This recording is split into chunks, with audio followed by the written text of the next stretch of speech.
One of the foremen of the ironworks by the name of Sal Williams, he came to me this one day and he said to me, Bruno, how would you like to make $50 for 5 minutes? I says, what do I have to do?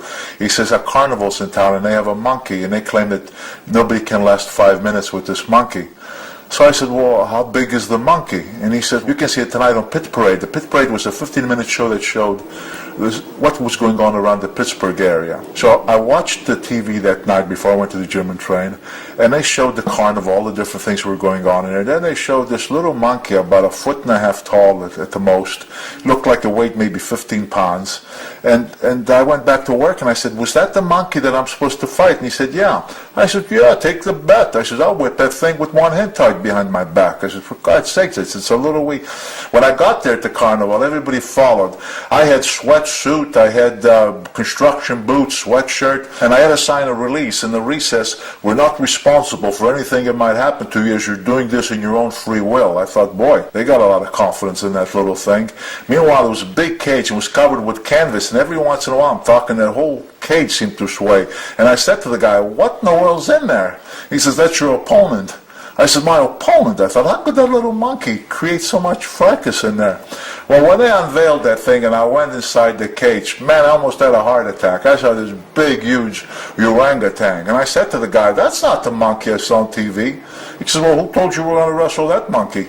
Man, I got in there and I closed the door. When I got in the cage and I seen that thing, I thought, oh my God, that thing, to me, being in a cage with it, it looked like Mighty Joe Young. It looked so huge. I don't know, but a lot of people ask me, what did it weigh? I have no idea. All I know is it looked huge. Supposedly I won because I went over 5 minutes, and the bet was 5 minutes.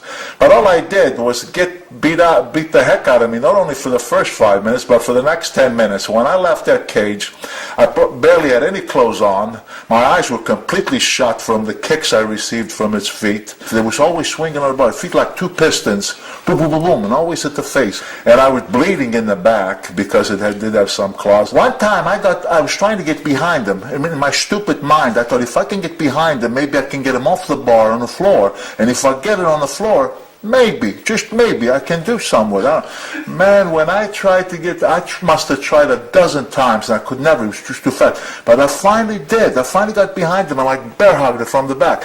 That thing swung around that cage like it had a fly on its back. And I was about 260 pounds at that time, 250, 260 at that time in my life. I always swung so that when it spun, my back was hitting the steel bars. Well, it ain't going to hang on too long, you know. After you get whacked around like that for a little bit, that was the worst shellacking I've ever taken in my life. That was great. That was really well done. Huh? Great story, man. That's a great story.